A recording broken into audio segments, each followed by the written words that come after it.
How I learned to speak English fluently and confidently.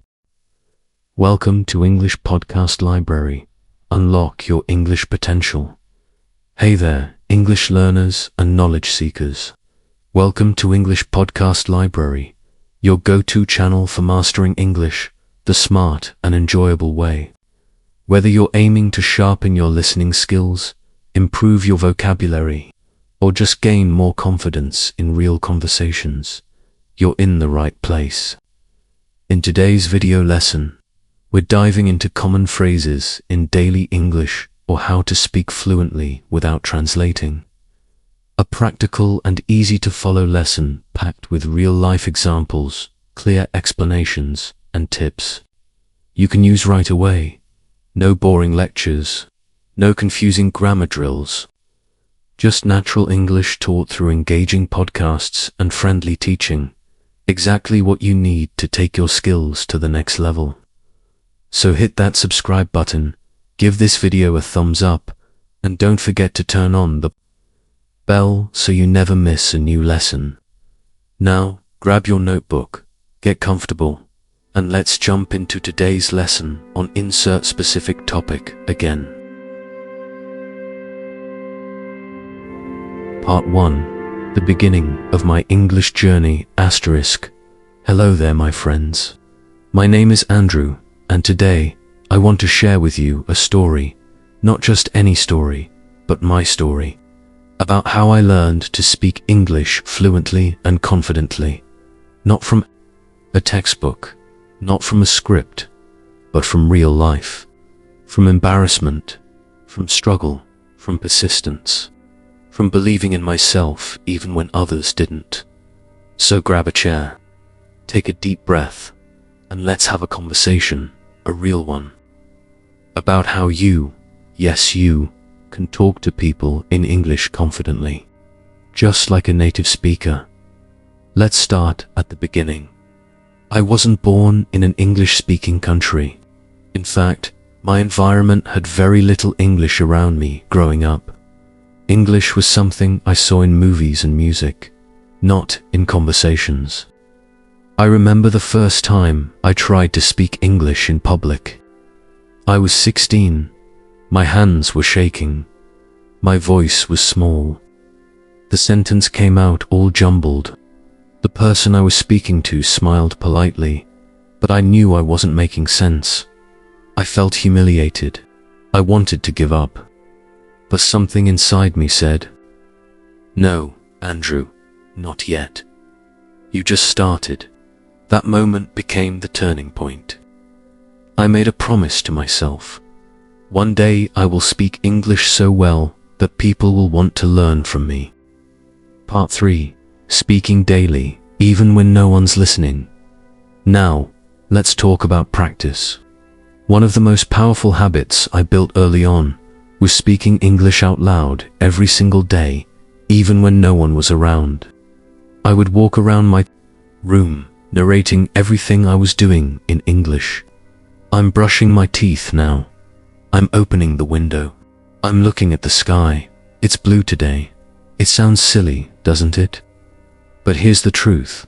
Fluency is about muscle memory. Your mouth, your tongue, your brain, they all need to practice working together in English. The more you speak, the smoother it gets. And when you talk to yourself in English every day, you remove the fear of being judged. You become your own first audience. I called it shower talk, because I used to do it in the shower every morning. By the time I spoke to a real person, I already felt warmed up. I already had my rhythm, and that gave me confidence. Part 5. The power of chunking now. I want to tell you about a powerful technique that changed everything for me. It's called chunking. What's chunking? It's learning English, not as individual words, but as blocks, chunks of language that naturally go together. For example, let me think. At the end of the day, you know what I mean. These are not just words, they are thought units. And when you speak in chunks, your English sounds more natural. you stop translating. In your head, you start thinking in English. That's when I knew I was improving, when I stopped needing to translate. Part 7. How I used social media to practice speaking. If there's one tool that truly changed the game for me, not just in learning English, but in living it, it was social media. And I don't mean mindless scrolling through videos or memes. I mean using social media as a language gym, a place where I trained every day, a place where I could speak, listen, share, and connect, without borders, without travel, and without fear. Let me take you back to when I first discovered its power. From consumer to creator. First, I used social media like most people do. I watched English videos on YouTube. I followed motivational speakers, comedians, travel vloggers. I absorbed the language passively, but I realized something was missing. I was just consuming English. I wasn't producing it. Fluency doesn't grow just by watching. It grows when you speak, when you write, when you create. So I made a decision. I would stop being a silent observer and start being an active participant. And that's when I created my first Instagram account dedicated to English. Posting my voice the first time was terrifying. One evening, I recorded a short video of myself speaking in English. It was just 30 seconds. I introduced myself. Hi, my name is Andrew. I'm learning English, and I want to improve by speaking every day. That's it, simple, honest. But before I hit post, I stared at the screen for almost an hour. What if people laughed at my accent? What if someone commented, "Your grammar is wrong"? What if I sounded stupid? Then I remembered the promise I made to myself years ago. I will speak English so well that people will want to learn from me. I knew I couldn't reach that point if I didn't begin somewhere, so I posted it. And you know what happened? Nothing bad. In fact, a woman from Italy commented, "I'm doing the same thing. Let's support each other." A guy from Turkey wrote, "Keep going, bro. You're doing great." Those small comments lit a fire in me. That night, I felt something I hadn't felt in a long time. Belonging, the platforms I used and how I used them. Let me break down the platforms I used and how I made each of them part of my English journey. To 1. YouTube, my public speaking classroom. I created a YouTube channel, not to get famous, not to become a vlogger, but to practice public speaking in English. I uploaded videos where I talked about simple topics, my favorite book, how I make breakfast, what I learned that week. At first, nobody watched, and that was perfect, because I could make mistakes without pressure. But over time, people did start watching. Some corrected my grammar. Some shared encouragement. I used every video as a way to practice pronunciation, learn video editing, vocabulary, improve clarity and confidence. YouTube taught me how to organize my thoughts in English, how to speak clearly, and how to tell stories. 2. Instagram, my daily practice space. Instagram was my daily workout. I posted one video or story a day. Some days I just posted a sentence I learned. Other days I recorded myself repeating a native speaker's line from a movie. I used the Reels feature to mimic accents. I tagged other learners. I followed teachers. Soon, my account became a small community. I had followers from Brazil, Egypt, India, Poland, all learning English like me. We supported each other. We exchanged voice notes. We became digital language partners. 3. Facebook groups. My study circle. I joined English speaking Facebook groups. English learners around the world. English speaking practice. IELTS speaking club. I introduced myself in the group. I posted questions. I replied to others. I shared jokes. These groups were full of kind, patient learners and some fluent speakers who enjoyed helping others. Every comment I wrote was writing practice. Every reply was a mini conversation. One day, a man from Nigeria messaged me, "Would you like to practice speaking on Messenger call?" We had a 20-minute conversation about music. That's it. But it was real. It was unscripted. It was alive. For TikTok learning through Fanai, no, I know. TikTok seems like a place for dancing and silly videos. But for me, it became a creative English lab. I followed content creators who taught idioms, expressions, cultural insights, all in 30-second bites. Then I tried to create my own. I made short clips where I acted out common English phrases. I said, "It's raining cats and dogs. I'm over the moon. Break a leg." Sometimes I made a fool of myself. And I laughed. Because laughter is part of fluency. It helped me relax, connect, and stop taking myself too seriously. Voice messaging, the most powerful tool of all, but the real breakthrough came when I started using voice messages. On Instagram, Facebook, WhatsApp, even Telegram, I started sending voice messages to other learners. We'd talk about our day, practice small talk, share feedback. It was like having a speaking partner in my pocket 24/7. Voice messaging taught me to think quickly in English, be spontaneously send, carefully respond, naturally, and guess what?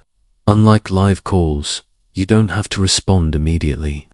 So you have time to think, which is perfect for learners. Overcoming the fear of being judged online. Let's not pretend it's easy. Putting your voice or your face online can be scary. People can be rude. People can criticize. But here's the secret I discovered. Most people aren't judging you. They're admiring you for doing what they're afraid to do. The people who matter, the ones who truly support you, will celebrate your progress, and the rest, let them be. Their opinions are not your responsibility.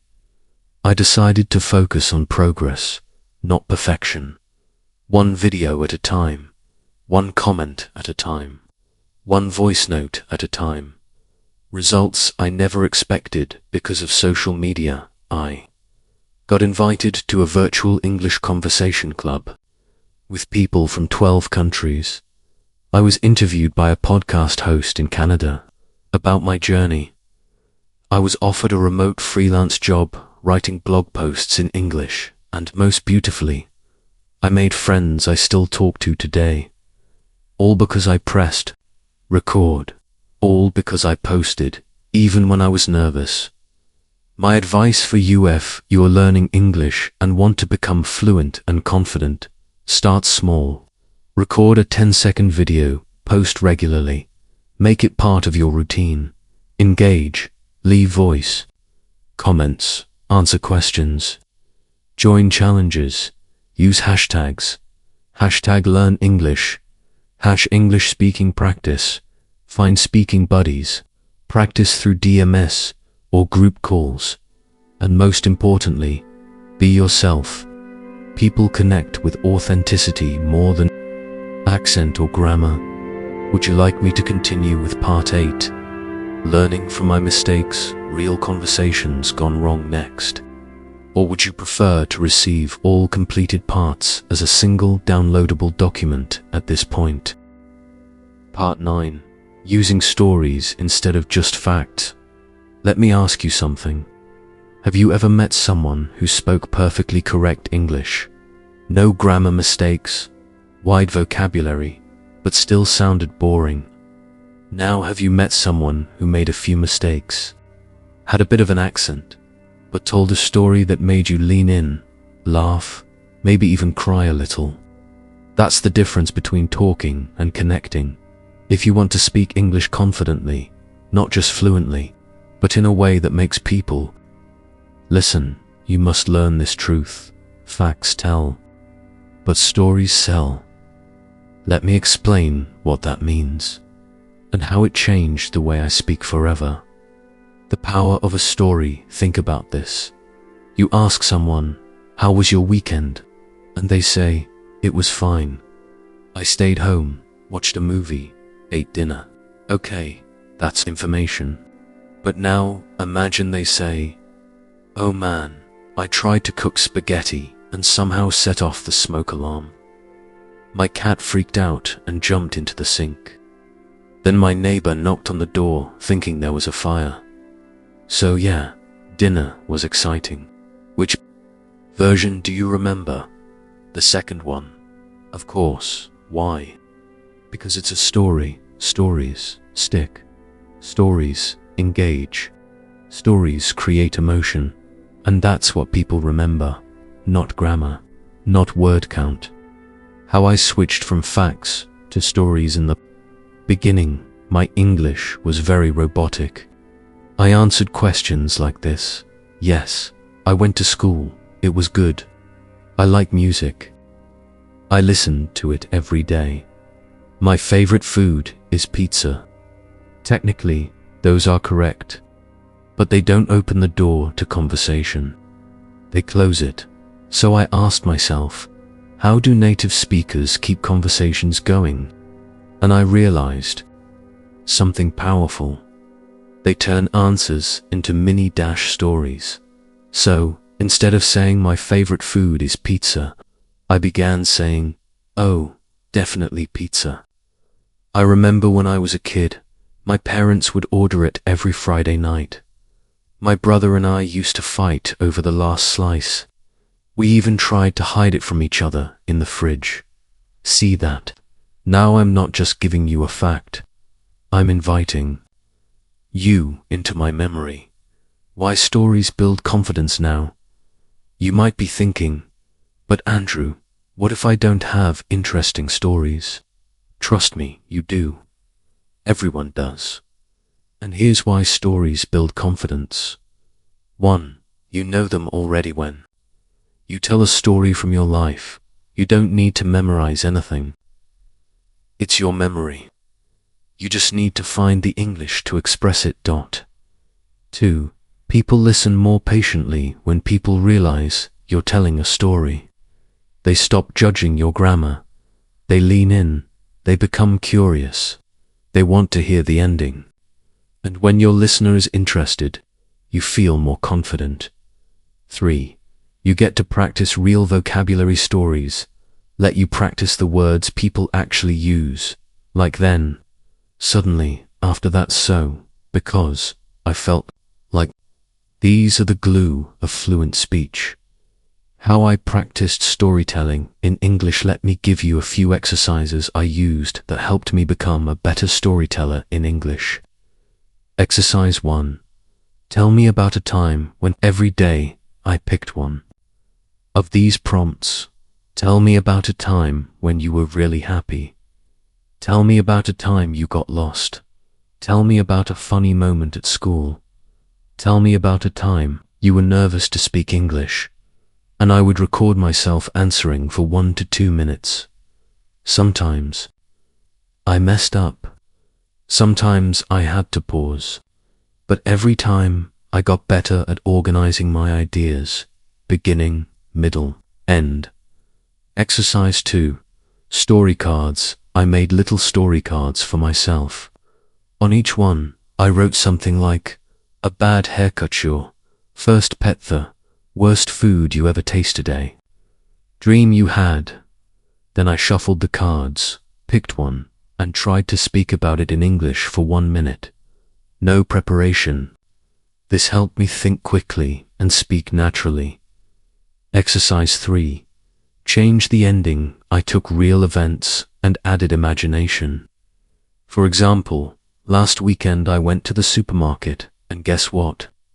I saw a cat riding in the child seat of a shopping cart, wearing a tiny hat. Even though it wasn't true, it made people laugh, and that kept the conversation alive. Storytelling in real conversations When I started using storytelling in real conversations, everything changed. Let me give you a real example. Someone asked me, "Where are you from?" Before, I would just say, "Cambodia," and the conversation would end there. But now I say, "I'm from Cambodia.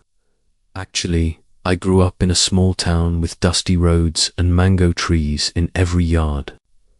I remember riding my bicycle to school and stopping to buy sugarcane juice from this old man who always smiled but never said a word.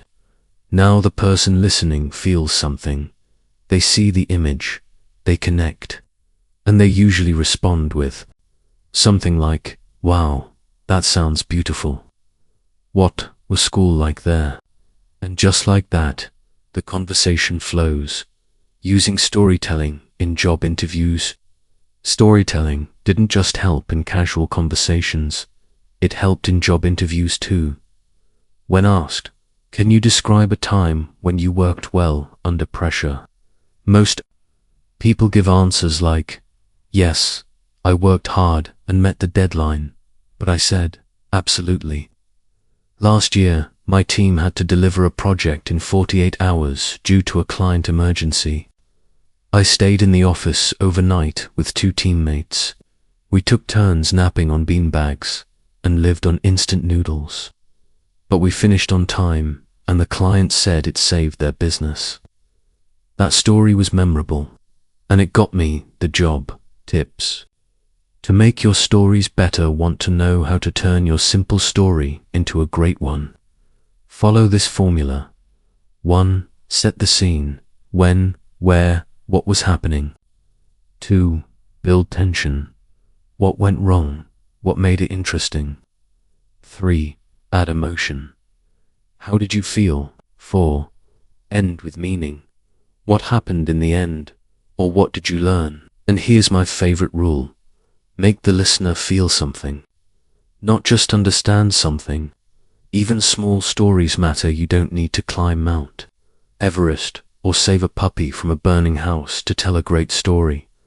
Sometimes the best stories are the small ones. Getting lost in a new city, missing your alarm on an important day, learning how to cook something and messing it up. Real stories from your real life. These are gold. Final thought. Speak like a human, not a robot. At the end of the day, storytelling made me confident because it reminded me of this. Fluency is not about sounding like a perfect English machine. It's about sounding like a person. With memories, with humor, with heart. If you want to speak English in a way that others respect, remember, and enjoy, stop memorizing facts. Start telling stories. Part 11. Why grammar matters, but only later. Let me tell you something that might surprise you, especially if you've been studying English for years, but still feel nervous when it's time to speak. Here it is. Grammar is not the key to fluency. Yes, I said it now. Before every English teacher in the world starts shaking their heads at me, let me explain. Grammar is important. It helps you speak clearly. It helps you write professionally. It gives your English structure. But when it comes to speaking confidently and fluently, grammar is not where you start. It's where you arrive later. Let me share how I learned this lesson the hard way. The grammar trap. How it slowed me down when I started learning English. I became obsessed with grammar. I had grammar books stacked on my table. I spent hours trying to memorize verb tenses, present perfect, past continuous, future perfect, progressive. I avoided speaking because I wasn't ready yet. I hadn't mastered the grammar rules, and guess what happened? I froze in conversations. People would ask me simple questions like, "How was your day?" And my brain would panic. Wait, do I use past simple or past perfect? Should I say I had eaten lunch or I ate lunch? By the time I figured it out, the moment was gone. That's when I realized Grammar rules were slowing me down more than they were helping me, so I changed my approach. I made a promise to myself: speak first, polish later, fluency first, accuracy second. Think of grammar like the frame of a house. It's important, yes, but first you need bricks, you need walls, you need something to build on. When you're learning to speak English, your first job is not to speak perfectly. Your job is to speak naturally. Make grammar mistakes, mix up tenses, forget the third person, s. Say, I go to work yesterday, instead of I went. That's okay. People will still understand you. And more importantly, you'll be speaking. I've met many learners with excellent grammar scores on tests, but they're afraid to have a 2-minute conversation. Why? Because they're afraid of making a mistake. And I've met other learners with basic grammar but fearless confidence, and they're the ones who improve fastest. Why? Because fluency comes from practice, not perfection. How I shifted my grammar, learning once I felt more confident speaking, even with mistakes. I slowly began to improve my grammar, but this time I didn't start with rules. I started with patterns. Step 1. Listening to real conversations instead of memorizing grammar charts.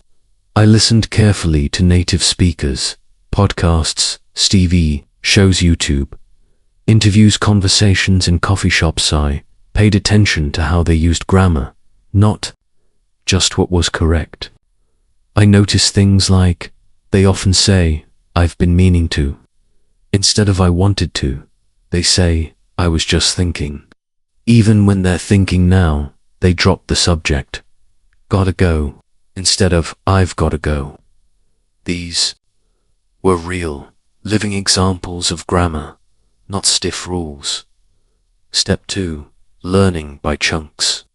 Not rules. I stopped thinking in grammar formulas and started thinking in chunks. Have you ever, I've been meaning to, I'd rather not, do you happen to know? Each of these is grammatically rich, but when you learn them as a whole phrase, you absorb the grammar without even realizing it. This is how children learn language, not by rules, but by patterns. And it works. Step 3. Correcting myself. Slowly, after speaking freely for months, I began to self-correct, not during the conversation, but after. I would think, I said she go to school every day. That didn't sound right.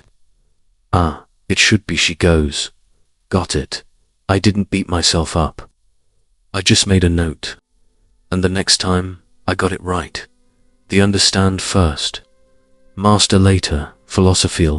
Me give you another analogy. Imagine you're learning to play guitar. Would you spend your first 6 months only studying music theory but never touching the instrument? Of course not.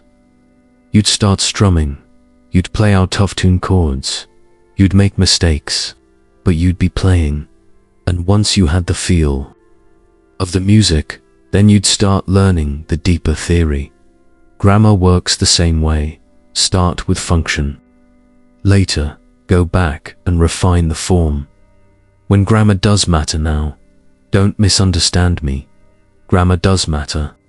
It becomes important when you want to write professionally, re-preparing for a job, interviewer studying for IELTS or TOEFL, giving a formal presentation. You want to sound more polished and high level. Discussions, that's when precision matters. But even then, your grammar doesn't need to be perfect.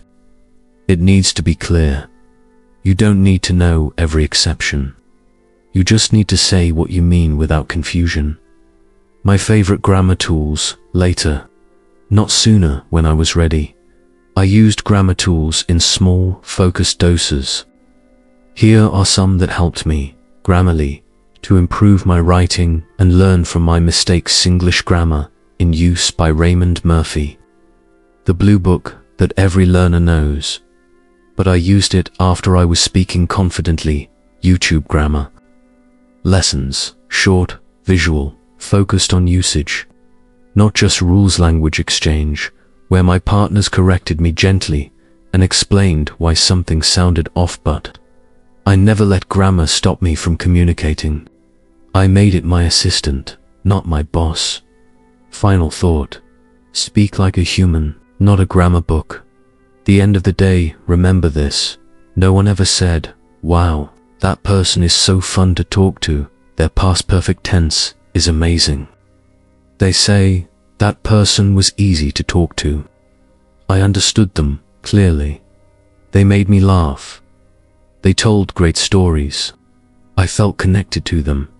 That's fluency. That's confidence. That's your goal. Grammar will join you on the journey. But don't wait for it to be perfect before you start speaking. Because the most powerful sentence you'll ever say is, "I'm not perfect, but I'm speaking." Part 13. How to handle not understanding someone. Let me tell you one of the most uncomfortable moments for any English learner, and yes, I've been there many times. You're in a conversation. The other person is speaking English fast, naturally, maybe even with a strong accent. You're trying to follow. You're nodding. But deep inside, you're thinking, "I have no idea what they just said." And the panic starts. Your heart beats faster. You consider smiling and pretending. Or maybe you think of walking away. Or worse, you give up and avoid future conversations. But here's what I want you to remember, and please let these words sink in. You do not need to understand every word to be a great English speaker. You only need to learn how to stay calm and keep the conversation going. Let me show you how I trained myself to handle these moments with grace, confidence, and even a sense of control. The fear of looking stupid first. Let's talk about what really scares us. It's not just that we don't understand the words. It's the fear of looking stupid. We think, they'll think I'm not smart. They'll get frustrated with me. They'll stop talking to me. Let me tell you something I've learned after hundreds of real conversations. People don't get frustrated when you ask for clarity. They get frustrated when you pretend to understand, and then things get confusing later. So the first rule is this: be honest. Not perfect. Phrases I use when I don't understand, you don't have to say, "Sorry, my English is bad." No, you're not bad. You're learning. You're brave. Here are better, respectful, and confident ways to ask for clarity when they speak too fast. "Sorry, could you slow down just a bit? I didn't catch that. Could you say it again, a little slower?" When you miss a word or phrase, "Sorry, what does underscore mean? I'm not sure I understand that word. Can you explain it?" When you miss the meaning, not just words. So just to be sure, do you mean? Repeat what you think they said. Let me make sure I got that right. You said, "If you need them to repeat something important, would you mind saying that again? I want to make sure I understood." These phrases aren't signs of weakness. They are signs of maturity, clarity, and real fluency. Train yourself to stay calm. The biggest mistake I made in the past was panicking when I didn't understand something. But I realized this truth. You can't think clearly when your heart is racing. You can't listen well when your brain is yelling, "You're failing." So I started training calmness like a skill. Here's what helped. Breath training. Inhale slowly for 3 seconds. Exhale for 4 seconds. Do this quietly while the other person is speaking. This small breath grounds you. It creates space between the emotion and the reaction. Inner self-talk. When I missed something, I'd tell myself, "It's okay. Don't rush. This happens to everyone, even native speakers. Yes, native speakers ask for repetition all the time. Ever heard someone say, "Wait, what was that? Come again. Sorry, I missed that part." It's normal. You're not behind. You're human. Understanding through context sometimes. I didn't need to understand every single word. I just needed to listen for context. Let me show you. Imagine someone says, "I was walking down the street and suddenly, boom, this guy on a skateboard almost hit me." Now, maybe you didn't catch the word boom or almost, but you heard walking skateboard hit from that. You know something surprising happened. You get the meaning, even if you missed the details.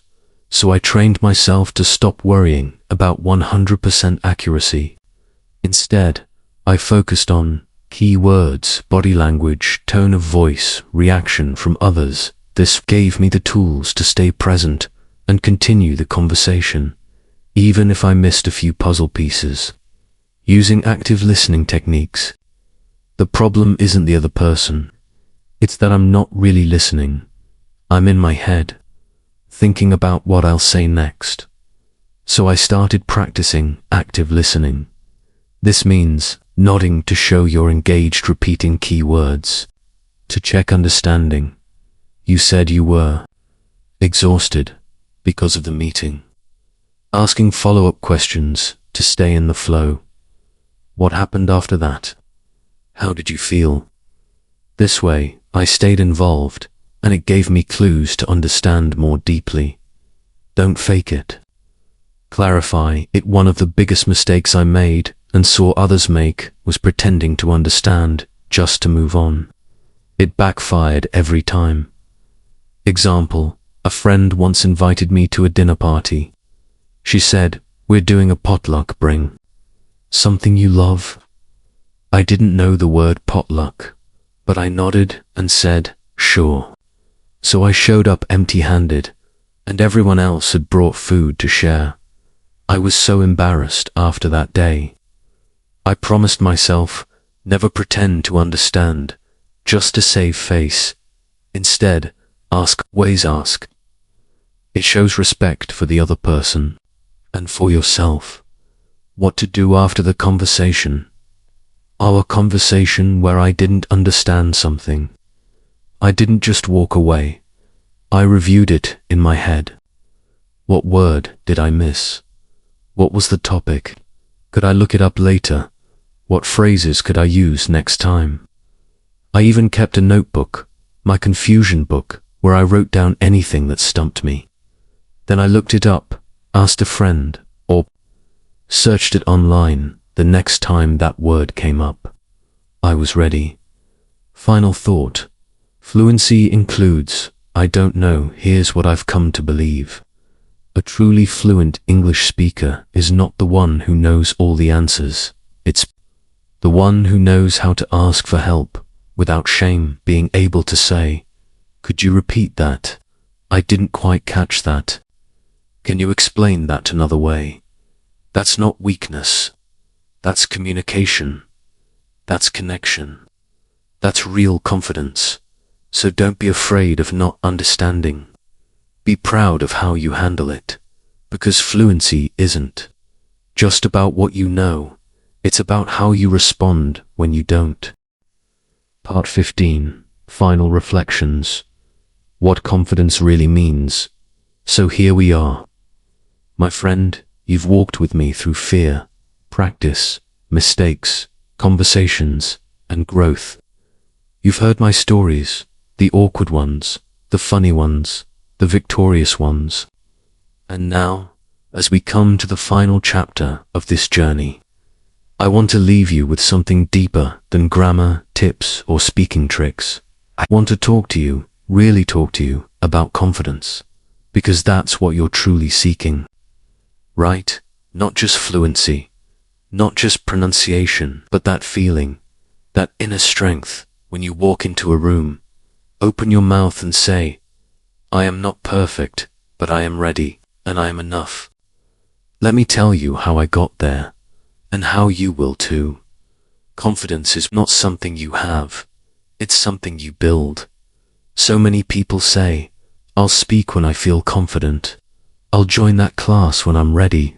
I'll raise my hand when I know I won't mess up. But they've got it backward. You don't wait for confidence to act. You act, and confidence grows from your action.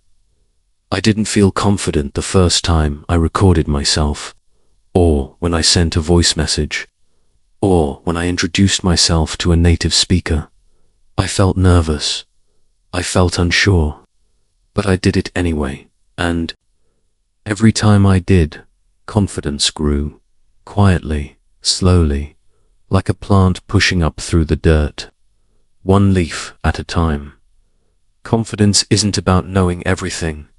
I used to think confidence meant having all the answers, that fluent speakers never paused, never stumbled, never said the wrong thing. But then I watched native speakers talk, and guess what? They pause, they say and you know. They forget words and say, what's the word I'm looking for? They even make grammar mistakes.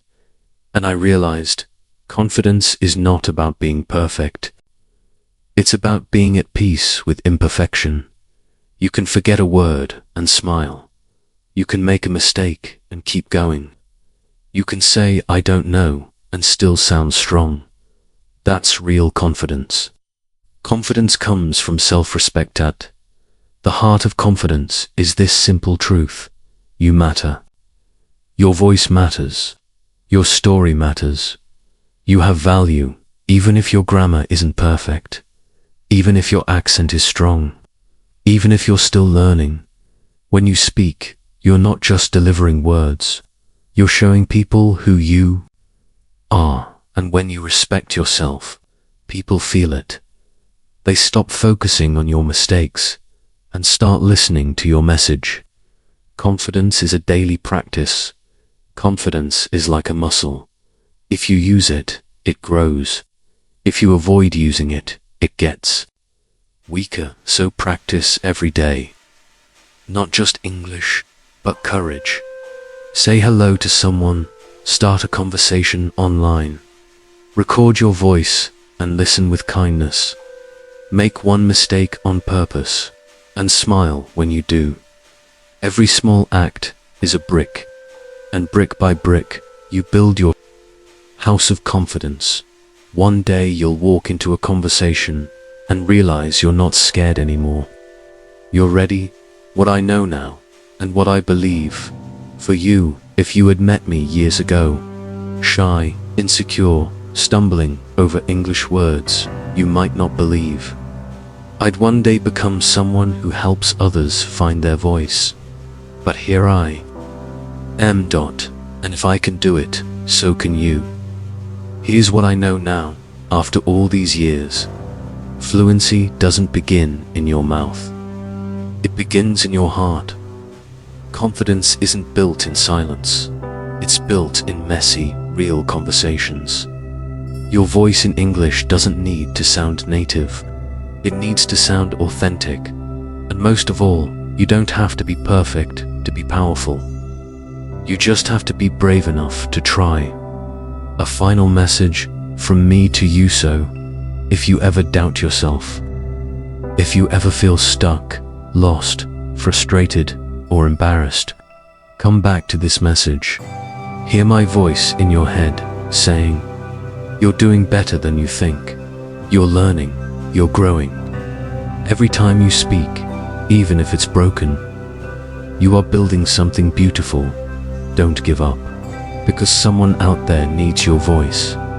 Someone is waiting to hear your story. Someone will learn something, because you were brave enough to speak.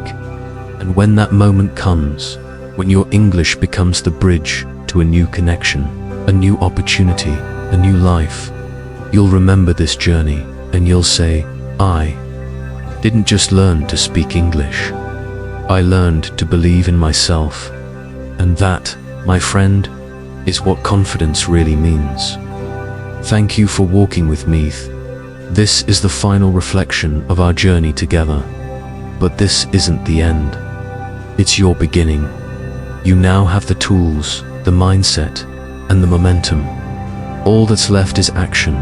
So go out there, speak bravely, listen deeply, connect honestly. The world is waiting to hear you, and I'll be cheering for you every step of the way, reported Mr. Andrew.